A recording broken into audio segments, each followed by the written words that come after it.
ನಮಸ್ಕಾರ ಫ್ರೆಂಡ್ಸ್. ನಾವಿವತ್ತು ರಾಜಾಜಿನಗರದಲ್ಲಿರೋ ಮಲ್ಲಿಕಾರ್ಜುನ ಸ್ವಾಮಿ ದೇವಸ್ಥಾನ, ಪುರಾತನ ಪುಣ್ಯಕ್ಷೇತ್ರ ಗವಿಮಠ ಮತ್ತು ಅಲ್ಲಿ ನವಗ್ರಹ ವೃಕ್ಷಗಳು ಎಲ್ಲ ಇದ್ದಾವೆ. ತುಂಬ ಚೆನ್ನಾಗಿದೆ, ವಿಶಾಲವಾದ ಜಾಗದಲ್ಲಿದೆ. ಇದನ್ನು ಕೈಲಾಸ ವೈಕುಂಠ ಕ್ಷೇತ್ರ ಅಂತ ಹೇಳ್ತಾರೆ.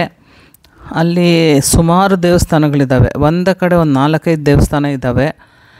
ಇಲ್ಲಿ ಪಂಚಲಿಂಗ ಕ್ಷೇತ್ರ ಅಂತಂದ್ಬಿಟ್ಟು ಈಗ 5 ಲಿಂಗಗಳನ್ನು ಇಲ್ಲಿ ಪ್ರತಿಷ್ಠಾಪಿಸಿದ್ದಾರೆ.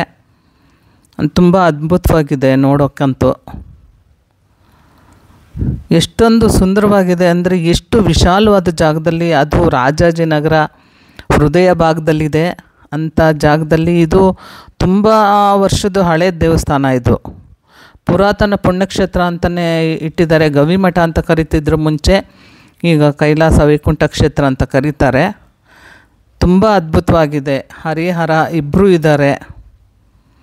ಅಂದರೆ ಎಲ್ಲ ದೇವರುಗಳನ್ನೂ ಸೇರಿ ಒಂದು ಕ್ಷೇತ್ರದಲ್ಲಿ ಪ್ರತಿಷ್ಠಾಪನೆ ಮಾಡಿದ್ದಾರೆ. ಸುಬ್ರಹ್ಮಣ್ಯ ಸ್ವಾಮಿ ಇದ್ದಾರೆ. ಅಂದರೆ ಅದು ಸಪ್ರೇಟು. ಮುಂದೆಗಡೆ ದಂಡಪಾಣಿ ದೇವಸ್ಥಾನ ಅಂತ ಮುಂದೆಗಡೆ ಬೇರೆ ಇದೆ. ಇಲ್ಲಿ ಒಂದೇ ಕಡೆ ಹರಿಹರ ಕ್ಷೇತ್ರದಲ್ಲಿ ಎಲ್ಲ ದೇವತೆಗಳಿದ್ದಾರೆ. ತುಂಬ ಅದ್ಭುತವಾದಂಥ ಕ್ಷೇತ್ರ. ಒಂದು ಕಡೆ ಬಂದುಬಿಟ್ರೆ ಮಾತ್ರ ಎಷ್ಟೊಂದು ದೇವರುಗಳು ಇಲ್ಲಿ ಪ್ರತಿಷ್ಠಾಪಿಸಿದ್ದಾರೆ ಅಂದರೆ, ಎಲ್ಲ ದೇವರುಗಳು ಒಟ್ಟಿಗೆ ಇಲ್ಲೇ ಸಿಗ್ತಾರೆ ಫ್ರೆಂಡ್ಸ್. ತುಂಬಾ ಚೆನ್ನಾಗಿದೆ. ಒಂದು ಸಲ ಇಲ್ಲಿಗೆ ಭೇಟಿ ಕೊಡಿ. ನನಗಂತೂ ತುಂಬ ಇಷ್ಟವಾಗಿರುವಂಥ ದೇವಸ್ಥಾನ ಇದು. ಮಲ್ಲಿಕಾರ್ಜುನ ಸ್ವಾಮಿ ದೇವಸ್ಥಾನ ತುಂಬ ಹಳೆ ಕಾಲದ್ದು. ಅದಾದಮೇಲೆ ಹರಿಹರ ಕ್ಷೇತ್ರ ಅಂದರೆ ಕೈಲಾಸ ವೈಕುಂಠ ಕ್ಷೇತ್ರನ ಕಟ್ಟಿದ್ದಾರೆ. ಇದು ಮೊದಲಿಗೆ ಕಟ್ಟಿದ್ದು. ಇದು ತುಂಬ ಹಳೆಯ ಕಾಲದ ದೇವಸ್ಥಾನ. ಇದು ದೇವಸ್ಥಾನಕ್ಕಿಂತ ಮುಂಚೆ ಮಲ್ಲಿಕಾರ್ಜುನ ಸ್ವಾಮಿ ದೇವಸ್ಥಾನ ಫಸ್ಟ್ ಇತ್ತು. ಆಮೇಲಿಂದ ಇದು ವೃಕ್ಷ ದೇವತೆಗಳು ಅಂದರೆ ಪ್ರತಿಯೊಂದು ನವಗ್ರಹಕ್ಕೂ ಒಂದೊಂದು ವೃಕ್ಷ ನೆಟ್ಟುಬಿಟ್ಟು ಅದ್ರದ್ದು ಎಲ್ಲನೂ ಬರೆದಿದ್ದಾರೆ. ಅಂದರೆ ಬೋರ್ಡ್ ಬರೆಸಿ ಹಾಕಿದ್ದಾರೆ. ಸೂರ್ಯ, ಚಂದ್ರ, ಮಂಗಳ, ಬುಧ, ಗುರು, ಶುಕ್ರ, ಶನಿದೇವರು, ರಾಹು, ಕೇತು ನವಗ್ರಹಗಳು. ಅದಕ್ಕೆ ಎಷ್ಟೊಂದು ದೊಡ್ಡ ಜಾಗ ಇದೆ. ಎಲ್ಲ ಅಲ್ಲೇ ಗಿಡಗಳನ್ನ ನೆಟ್ಟು ಅದನ್ನು ಸಂಪೂರ್ಣವಾಗಿ ಪೋಷಿಸ್ತಾ ಇದ್ದಾರೆ.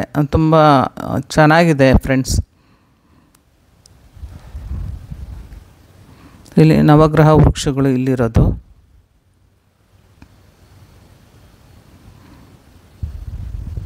ಇಲ್ಲಿನೇ ನರಸಿಂಹದೇವರಿದ್ದಾರೆ, ಸುದರ್ಶನ ದೇವರು, ಹಿಂಭಾಗದಲ್ಲಿ ಲಕ್ಷ್ಮೀ ನರಸಿಂಹಸ್ವಾಮಿ. ಅಂದರೆ ಸುಮಾರು ದೊಡ್ಡದಾದಂಥ ಶನಿದೇವರು ದೇವಸ್ಥಾನವೂ ಇದೆ. ತುಂಬ ಅದ್ಭುತವಾಗಿದೆ ಫ್ರೆಂಡ್ಸ್. ನೀವು ಒಮ್ಮೆ ಭೇಟಿ ಕೊಡಿ.